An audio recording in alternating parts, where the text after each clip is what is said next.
Bonsoir chers membres investisseurs, ici Dave, je vous propose un enregistrement, le dernier enregistrement de l'année bien sûr, puisque hier le 31, dernier jour de trading sur le marché américain, et je souhaitais vous faire un petit point sur ce qui s'est produit sur toute l'année, puis en même temps je remercie certains membres qui attendaient dimanche soir pour voir les tendances, et puis on était en pleine fête, donc voilà. Je mets les graphiques en route et nous allons commencer avec bien sûr les indices, le Dow Jones 30. J'ai dessiné deux lignes verticales ici juste pour placer le cadre dans le temps, ça veut dire sur une année. Vous regarderez ici sur les indices en tout cas, je mettrai ces deux verticales qui représentent le début de l'année et la fin de l'année. Comme ça, on peut juste faire le point sur comment s'est déroulé l'indice durant cette période. Alors, DJ30 pour commencer, vous pouvez voir effectivement qu'au début de l'année, l'indice se trouvait ici. Si je me fais dessiner un rond, voilà. Oups. À peu près là. Et puis, vous voyez à la fin de l'année, il est terminé en dessous de son point de départ de l'année. Voilà, c'est juste ça que j'aimerais attirer l'attention là-dessus. Donc effectivement, pour bien comprendre que durant l'année, on a eu des magnifiques mouvements, des bons roulements, des points hauts, des points bas, et puis le départ et l'arrivée. Le départ était un point élevé et l'arrivée était un point bas. Donc effectivement, si vous regardez la position du portefeuille, la valeur monétaire ou la valeur papier, c'est normal de constater qu'effectivement, il y a eu au niveau de l'indice, où vous avez une baisse grosso modo. Alors, c'est vraiment une tirée estimation comme ceci. Ici, il y a 10,8 moins, donc il me manque. Comme je vous dis, c'est pas très précis. Je vais peut-être prendre depuis un tout petit peu plus loin ici jusque-là. Voilà, 11,1 moins, donc il manque quelques jours. Ça représente quelque chose comme 13% de baisse. Voilà. C'est vraiment en très très grande ligne, juste pour que nous puissions apprécier, faire le point sur ceci. Si nous prenons le SP500, voilà, sur la même période de temps, vous pouvez voir effectivement ici, début d'année se situer ici, grosso modo 2800, et puis terminer ici à 2500. Donc si on regarde uniquement comme ça, froidement, il y a effectivement une chute d'environ 12% également. Voilà. Et puis pour le CompuX, la différence est moindre, puisque vous voyez ici, les lignes se sont croisées ici, grosso modo à 7400 et quelques, et puis terminé à 6600. Donc si je fais depuis ici à grosso modo ici, nous pouvons voir ici que ça représente 11,59. Ouais, c'est quand même 12%, mais vous voyez que au niveau l'œil, ça représente effectivement, on dirait que ça fait moins. Les réactions du CompuX, bien sûr, n'est pas le même que le SP500. Le résultat final, malgré tout, est identique en pourcentage que les autres indices. Voilà. Encore le VIX, un point d'œil sur le VIX. Là, je vais me remettre sur mon autre écran pour vous montrer effectivement ce fameux corridor dans lequel le VIX navigue normalement, dure une année dite normale. Et puis vous voyez effectivement que le VIX effectivement décolle très fortement depuis le mois d'octobre, remonte très très fort, indiquant effectivement un marché qui, lui, au contraire, vous connaissez bien maintenant, comme quoi le marché baisse très très fortement. Alors avec tout ceci à l'esprit, maintenant nous allons regarder les individuels et je vais traverser toutes les actions que nous avons ici sous la main. On va commencer avec ABB et je vais me mettre de nouveau sur l'écran numéro 2 et vous voyez ce que ça peut porter par société sur cette même période de temps.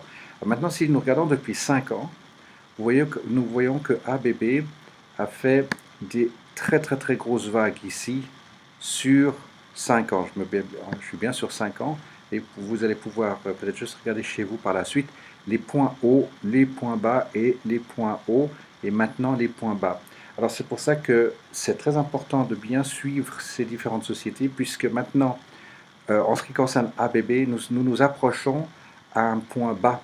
Alors utilisez toujours l'historique au niveau des MACD, des stochastics, etc., les money flow et puis le RSI, et regardez aujourd'hui où c'est qu'il est en train de se présenter. Le money flow est en train de passer par la ligne 0, RSI il est déjà en dessous, les MACD se rallongent, à voir maintenant si janvier ça s'aplatit et que ça se raccourcit ou si ça continue.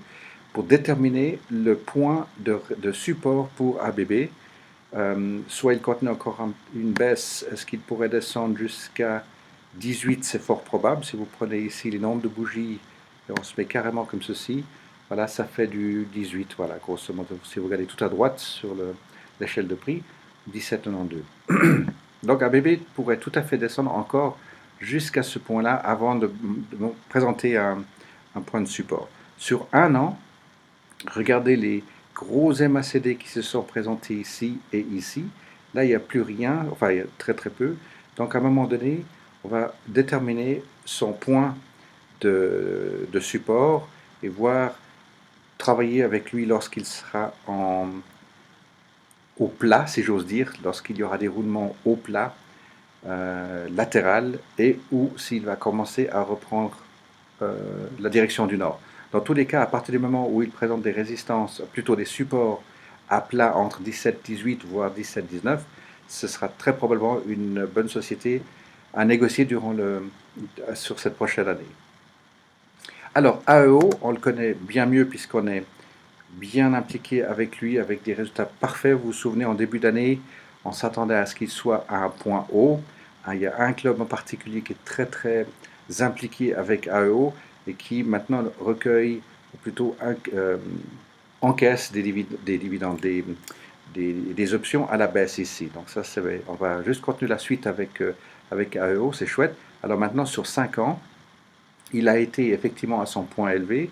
Et maintenant, à voir si on prend ces anciens points ici, je vais prendre grosso modo 18-23, nous attendons effectivement AEO à venir ici sur 18, la moyenne mobile de 100. Attention, le gros MACD était ici, donc il y a de quoi, il y a encore beaucoup de force, plutôt de faiblesse cachée ici, les stochastiques ici qui démontrent circuit. Donc AEO, on l'attend encore à la baisse, donc travaillez bien sur les options à la baisse ici. Call couvert et haute stratégie. Si on se remet sur un an, nous voyons ici, maintenant on attend sur des courts termes des points de support. Regardez les MACD ici, rouge, donc hiver contre les étés. Et là, pour l'instant, c'est l'hiver qui commence à présenter des forces cachées. Et surveiller la moyenne mobile de 100 qui arrive par le haut. Et à un moment donné, AEO, on s'attend à ce qu'il soit de nouveau à plat. Donc on va travailler latéralement et ensuite le revoir vers la hausse. AES. AES, durant cette année, lui, c'est l'inverse. Il est parti de ce point ici, grosso modo à 11,50, pour terminer à 14,50, 14,46. Donc lui, il est totalement autre chose. Il a fait, dans cette même année, c'est assez parlant, l'inverse des autres. Il a fait ça à sa tête. Sur 5 ans, voilà ce que ça donne. Donc AES, attention les vélos, 2019, est-ce qu'il est arrivé à son point élevé? Il est à forte résistance. On va le suivre maintenant à la baisse et le travailler également à la baisse. Ici, vous avez toutes les moyennes mobiles qui se croisent, les 10, 20 et 100 avec un gros MACD était ici. Donc force, plutôt, j'insiste, faiblesse cachée. Stochastics ici. Donc AES, on s'attend durant le trimestre premier de l'année prochaine, plutôt du latéral, voire correction à la baisse. Ou alors non, on pourrait voir qu'il tienne au-dessus de 15. Ça, c'est vraiment à déterminer s'il arrive à son point élevé ou pas. ANF. ANF a fait ses 3 grands roulements sur ce long terme. On attend encore à la baisse ici. Vous le voyez bien. Durant cette année ici, il a fait haut et bas. Si vous prenez sur un an, il est arrivé pratiquement au point 0, si vous voulez. Alors, durant l'année, de nouveau, des vagues très intéressantes pour les calls, ça c'est très intéressant, c'est très lucratif. Et puis si je remets sur 5 ans, donc ici maintenant, ça va être intéressant de voir s'il le lâche encore jusqu'à 15 ou pas. Donc simplement pour déterminer à travailler latéral ou encore il a de l'espace pour descendre vers le sud. Donc laissez-le comment est-ce qu'on va dire, se développer durant le mois de janvier-février. Ne rentrez pas dedans pour l'instant. Mais sur le court terme, vous voyez qu'il y a la moyenne mobile de 100 qui revient ici. Donc de nouveau, nous attendons première période un peu latérale, et éventuellement haussier par la suite. Alors celui-ci est un petit peu moins clair que les autres. On s'attend encore malgré tout à une petite baisse. Asina, ici, alors désolé, j'ai encore des notes ici. Asina, lui, il est sur cette période d'un an. Ah ben voilà, je sais pourquoi je vais le mettre comme ça, celui-ci. Voilà, janvier, ça c'est beaucoup plus net. Voilà. Alors, pour la période d'un an, Asina, il est en dessus de son point de départ. Voilà. Vous voyez ici son point d'entrée dans l'année, grosso modo de 38, et aujourd'hui, il est hier, de 50 et quelques. Alors, Asina, sur le très long terme, lui, il est en train de venir sur une période de support très long terme. Donc voilà, ça va être intéressant de laisser venir se poser ces prochaines semaines ici, à déterminer à combien il peut tenir. Je vais le remettre sur une année. Voilà, à combien il peut tenir ici, à 2,50, à 2,30, 2,25 peut-être. Et puis ensuite le travailler de nouveau, partie horizontale, latérale. Souvenez-vous, au début de l'année, comme il nous faisait ici, des grands roulements, il n'arrivait pas tout à fait au strike dessus. Et puis ensuite, il y a eu cette belle correction vers le haut. Ensuite, il rend tous ces bénéfices, etc. Et maintenant, à voir si il va entamer de nouveau cette période latérale et s'il le fait ou s'il entend qu'en début de cette année. Enfin, de l'année 2018, voilà, soyons précis. Alors, 2019, à voir comment est-ce qu'il va commencer son année. BlackBerry, alors sur 5 ans, BlackBerry, il est en dessous de son point d'entrée. Vous le voyez très très clairement ici. Point d'entrée, grosso modo, à 11, et puis aujourd'hui, 7, 11. Alors, BlackBerry, lui, sur 5 ans, qu'est-ce qu'il nous a fait? Qu'est-ce qu'il a fait? Il a fait des énormes corrections. Vous voyez ici un très grand roulement, un deuxième grand roulement. Alors celui-ci, exceptionnellement, je vais l'étirer pour qu'on puisse voir d'où il vient. Voilà, souvenons-nous, effectivement, cette énorme descente 2011-2012. Et puis ensuite, cette ribambelle de roulement très très à plat, ici avec la moyenne mobile qui s'aplanit très très sérieusement, qui arrive à grosso modo 20. Alors voilà, revenir sur 5 ans. Nous savons que BlackBerry, on va le travailler entre 5 et 10 dans un premier temps, et je vais remettre mes lignes ici, à déterminer maintenant son point de support, son arrêt de descente ou pas, pour ensuite déterminer comment est-ce que nous allons continuer de travailler avec BlackBerry. Alors, si je me mets sur 6 mois, regardez ici les MACD hiver, surtout cette dernière période, Stochastics, RSI, Moneyflow, pour BlackBerry. Donc, dans un premier temps, démontrer un point de support, à quel prix il peut se soutenir, et ensuite travailler latéralement et de nouveau éventuellement à la hausse. Comment est-ce qu'il a fait en 2018? Il avait commencé très très très fort avec un énorme roulement, puis ensuite il a fait des rebonds vers le bas. Donc en 2019, ça va être intéressant de voir comment est-ce qu'il peut tenir aux alentours de 7, entre 7 et 8. CHK, Chesapeake, qui vient de très très très loin, sur 5 ans. Alors, juste voilà, Chesapeake, point d'entrée ici, point de sortie en dessous. Donc, si on fait effectivement comme ceci, vous voyez effectivement une descente grosso modo de, qu'est-ce que ça fait 48%. Voilà. Alors, sur 5 ans, Chesapeake, souvenons-nous, venait d'un point extrêmement élevé. Première belle correction ici. Deuxième belle correction ici durant 2018. Et maintenant, la correction, ça veut dire support, un bon point de support. Hein. Vous voyez ce gros MACD ici. Et ensuite, vous avez ce gros MACD été ici. Si je me remets sur un an. Voilà, donc de nouveau, même discussion, c'est d'arriver à déterminer son point de support ici et voir sur quel pied danser pour 2019. première période bien sûr latérale, et ensuite probablement aussi de nouveau. MACD, excusez-moi, MACD, grosse force cachée ici, stochastics, pardon, money flow et RSI, et puis ici les stochastics.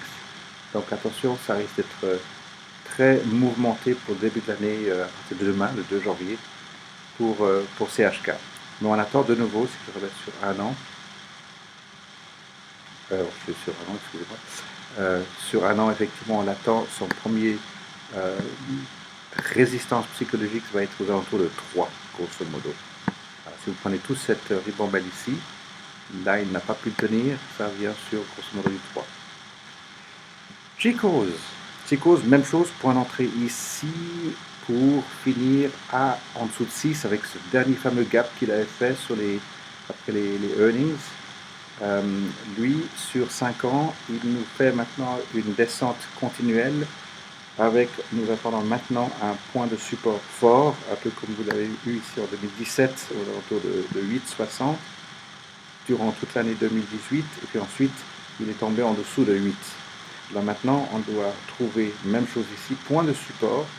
Vous avez un MACD hiver qui se creuse en 2 mois ici très très fortement, contre un été très très timide.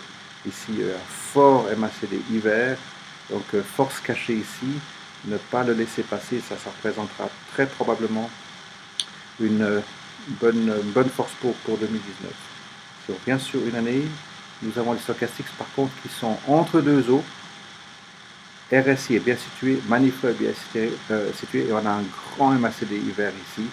Donc on attend une belle correction pour Chicos qui viennent fermer la moitié de son gap, en tout cas à 6,50. Voilà, GE. Alors GE, sur l'année, il a effectivement est en dessous de son point d'entrée sur l'année. Et souvenons-nous, pour 5 ans, il était à un point élevé de longue durée. On attendait ces corrections vers la baisse. Souvenons-nous ici 2018 aux alentours de 13,80 à 14. Il nous présentait effectivement un fort support pendant une grande période de l'année et ensuite il n'a pas du tout tenu. Donc ici, on attend de nouveau cette confirmation de support. Regardez bien les MACD sur long terme, ce que ça donne. Un MACD hiver qui se raccourcissait et ensuite qui se rallonge à nouveau ici.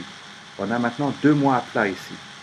Sur un an, voilà, vous avez cette énorme pointe ici. Stochastics qui sont en train de remonter. Donc, GE, pour débuter 2019, on attend à 7,57 latéral et plus. Et lui doit revenir vers les 10. Et ensuite, bien sûr, 12 et en dessus. Donc voilà, on va voir en 2019 comment est-ce qu'il peut bien tenir. Infosys est largement en dessus de son point de départ. Regardez ici, il était aux alentours de 16,23. Aujourd'hui à 9,52. Mais attention, il y a un splitting ici 2 pour 1. Alors juste pour comprendre ceci, je vais vous enlever le non ajusté, puisqu'il y a le splitting. Vous voyez donc effectivement ici, grosso modo, à 8, 9 et quelques. Aujourd'hui à 9,50. Donc il est en dessus de son point de départ. Et puis je vais garder le splitting en dehors pour qu'on puisse mieux le comprendre sur 5 ans. Sur 5 ans, voilà, il a eu ces 2 splittings ici. Et ensuite, durant cette année, nous l'avons vécu. Je vais enlever cette ligne-là. Voilà, pour ceux qui suivent régulièrement, vous connaissez bien Infosys. Donc lui, Infosys, a touché un point, le point le plus haut pour lui sur 5 ans était ici à passer 10,40. Vous voyez les MACD qui sont bien divergentes en force. Pour l'instant, il n'est pas en train de s'affaiblir, il est en train de progresser. Est-ce qu'il va faire maintenant un premier roulement, deuxième roulement et un troisième roulement? Est-ce qu'il va aller chercher les 11? C'est fort possible. Alors nous avions ici un énorme MACD hiver avec une force cachée. Et puis maintenant un énorme MACD avec une faiblesse cachée. Donc attention de décaler dans le temps ce que ça peut redonner. On se remet sur un an. Et ici vous avez la moyenne mobile de 100 qui s'aplanit ici. Et Infosys, on s'attend à ce qu'il maintienne une force et plutôt vers les 9,75 et 10. Regardez les nombres de MACD pointus ici en hiver. Les 2 étés qui veulent contrecarrer. Donc ça fait balance of power ici en tout cas. Ces 2 s'annulent et ces 2 vont probablement s'annuler également. Donc celui-ci, plutôt latéral. Donc c'est à peu près de mémoire, je crois que c'est notre deuxième titre qui reste en dessous de son point de départ de 2018. Ensuite, JBL, on le garde quand même à l'œil. JBL est en dessous, mais très très faible par rapport au début 2018. Sur 5 ans, juste pour rappel, il est effectivement plus haut que sa moyenne 2018. Et puis, ses points les plus élevés à 31,40, on s'attend maintenant à ça c'est son deuxième roulement qui s'inscrit ici, vous le voyez bien, un roulement, deuxième roulement. Donc le troisième roulement l'attend aux alentours de 27 et puis ensuite encore une descente pour lui très probablement. Alors JBL pour 2019, vous le voyez, il est déjà en train d'inscrire une période latérale ici entre 23 et 24. Donc il va continuer ainsi. Stochastics sont en train de monter, donc il a une force qui s'inscrit ici. Donc ici plutôt la suite à peu près latérale, et puis normalement on devrait l'attendre encore un tout petit peu baissier malgré tout sur le temps. Plutôt vers les 22 $, c'est probable. Alors Marvel est bien en dessous de son point de départ par rapport au début 2018. Et juste pour rappel, sur 5 ans, il avait atteint un point record 23 et on s'attendait à sa baisse et il l'inscrit effectivement. On voit un deuxième roulement ici à la baisse. Et le troisième roulement, il a la capacité de venir probablement vers 18 durant 2019. Et ensuite, on attend toujours la suite de cette baisse. Surveillez juste les moyennes mobiles durant 2019, puisqu'il y a les deux moyennes mobiles qui se croisent, 10 et 20, et la 100 qui arrive par en haut. Et vous avez un énorme MACD hiver qui se produit maintenant, Stochastics qui vont à la baisse. Donc ce MACD été ici présente une faiblesse cachée très très forte qui doit encore se dérouler.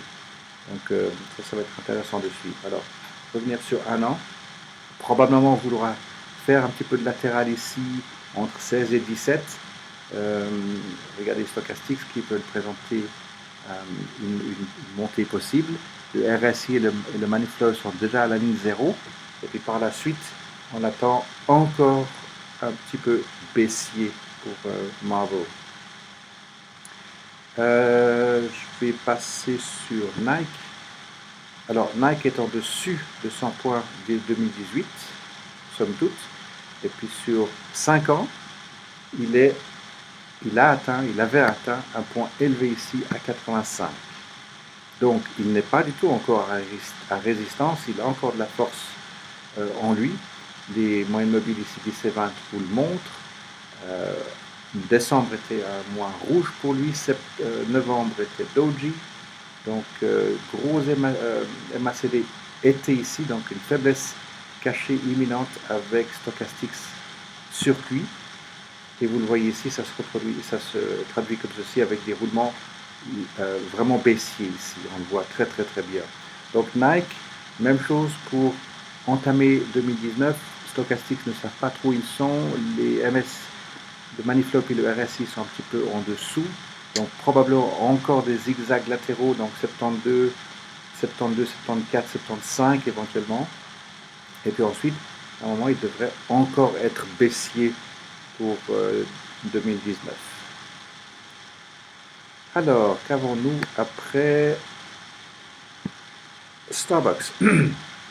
Starbucks, lui, est en dessus. Donc, vous pouvez voir les nombres d'actions maintenant qui sont en dessus par rapport à 2018. Point d'entrée 2018, 31 hier. Pour terminer l'année, il est en dessus de son point de l'année. Et vous voyez, sur 5 ans, il a atteint un point élevé de 5 ans. Pas du tout à résistance. Vous voyez les stochastiques, j'assiste, les moyennes mobiles qui se décroisent, enfin qui se croisent en force avec un écart, la moyenne mobile en dessous. Donc pour l'instant, Starbucks est très très très bien porté. Vous avez les MACD hiver qui démontrent des forces cachées continuelles sur du très très long terme, ça fait plus de 2 ans. Donc voilà, ça va être intéressant de voir maintenant pour 2019, je te remets sur un an, où nous voyons ici les 3 moyennes mobiles qui viennent se chercher, donc des roulements à la baisse sur le très court terme. Donc Starbucks on attend entre 62 et 66 très facilement pour le trimestre entrant 2019. Le RSI, le Manifleur arrive très très bas, ils sont en train d'arriver à 1.0. Par contre, vous avez le MACD été ici, qui contrecarre largement les MACD d'été d'avant. Donc on va garder ce titre bien sous la main parce qu'il est très fort. On va le garder entre 62 et 66 pour nous pour 2019. Sketches. Sketches a fait des gaps assez significatifs vers le bas. Vous voyez ici son point d'entrée 2018 et hier le 31 décembre 2018, il est en dessous de son point de départ. Souvenez-vous, je vais mettre sur 5 ans, souvenez-vous, l'année passée, c'était au contraire, il avait fait une énorme progression très très forte. Et là, durant cette année, il a été beaucoup plus latéral qu'autre chose.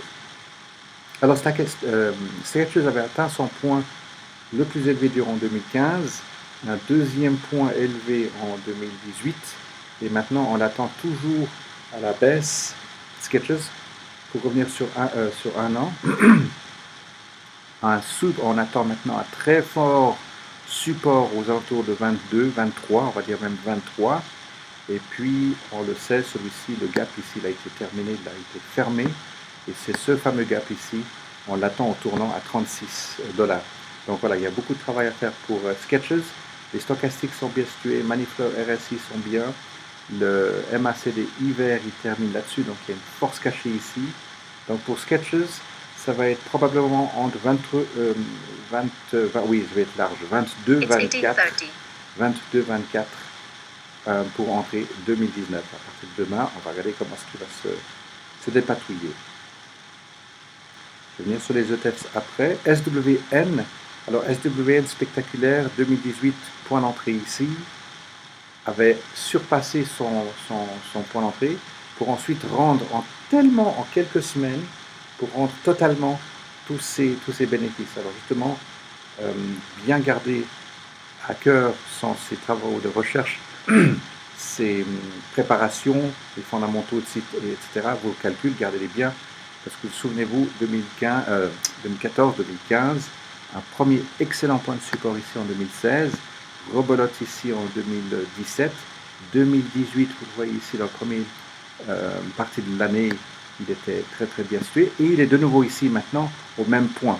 Donc c'est là où vous devez être bien outillé, bien le suivre pour déterminer maintenant. Vous voyez un énorme MACD ici, stochastique vraiment exceptionnellement fort si vous regardez sur toute cette période.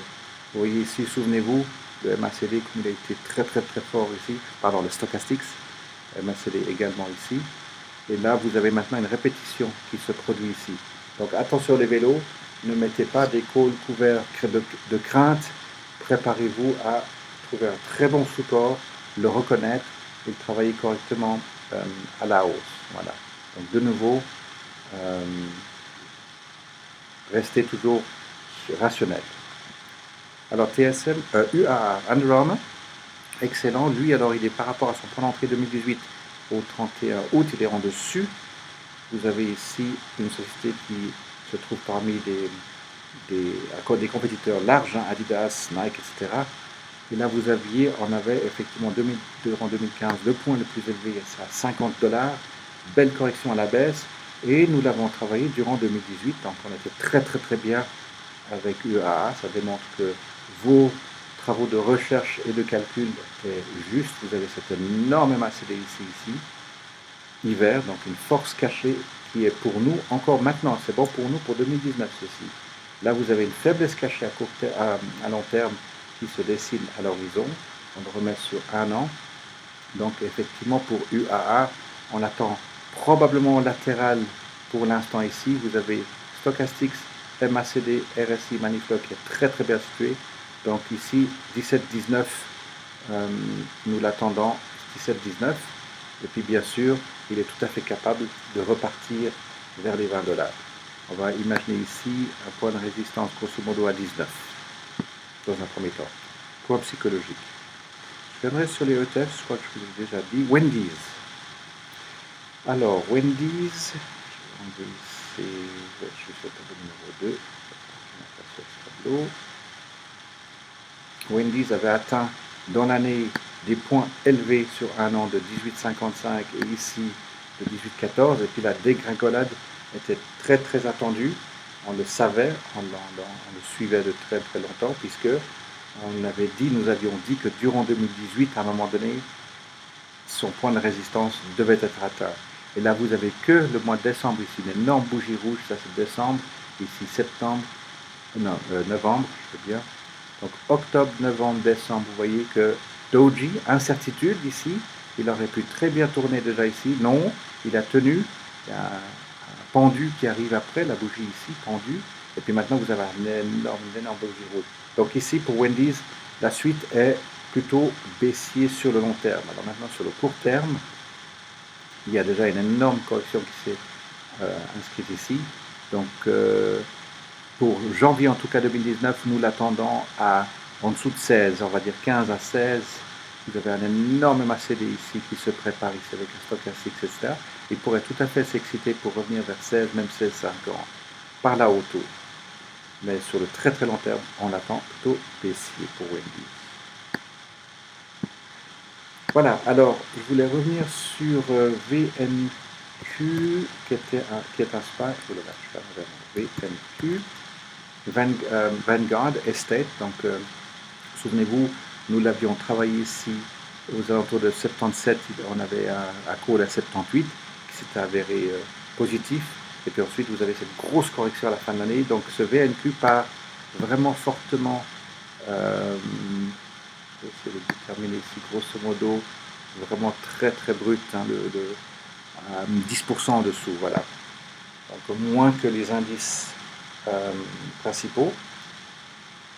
Et puis, alors, VNQ ici avec un gros MACD et stochastique, on l'attend flèche 76, 77 de nouveau, ça c'est fort probable. Il a cette capacité de retournement. VNQ sur 5 ans, qu'est-ce que ça donne?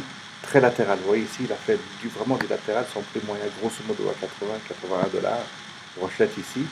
Alors à suivre maintenant la moyenne mobile de 100, s'il est en train de courber pour arriver en haut, est-ce qu'il est de nouveau à une forte résistance ici, et il pourrait vouloir rester plutôt aux alentours de 74, 73, je veux dire 74, 75. Mais ça c'est sur le long terme. Sur le long terme, on attend plutôt baissier. Et il revient sur le court terme, et effectivement, il pourrait tout à fait venir chatouiller les 76-77 $ de nouveau. SPY, le plus ancien des ETF, qui représente carrément le SP500, il reproduit en fait l'indice, vous le voyez ici à point d'entrée ici, produit à 260 et quelques, et puis 250. Donc une baisse notable malgré tout. Sur 5 ans, il est arrivé à un point élevé ici à 290. Donc, première période ici, grosse vague. Et puis maintenant, durant le mois de décembre, c'est la plus grosse correction qu'il y a eu, bien sûr, exactement comme le SP500 que vous avez vu au début. Le gros mois de décembre qui représente un marché plutôt bearish. Voilà. Est-ce que j'ai loupé encore? Est-ce qu'il y avait un autre? Je ne pense pas. N'hésitez pas d'envoyer un email si vous avez besoin de voir un graphique en particulier. Et voilà, je voulais faire le point à la place de dimanche passé. C'était donc hier le 31 décembre 2018 pour clore et terminer tout le regard sur tout l'ensemble des marchés. Je vous le propose comme ceci en enregistrement. Je vous ferai suivre ceci probablement encore cette nuit ou demain, le 2 janvier. Je profite pour vous remercier de votre soutien sur toute l'année. Je vais mettre encore le site web à jour. Il y aura les nouvelles dates des options, les dates pour les ouvertures et fermetures des marchés. Je vous souhaite une excellente année et je me réjouis de vous retrouver très très prochainement.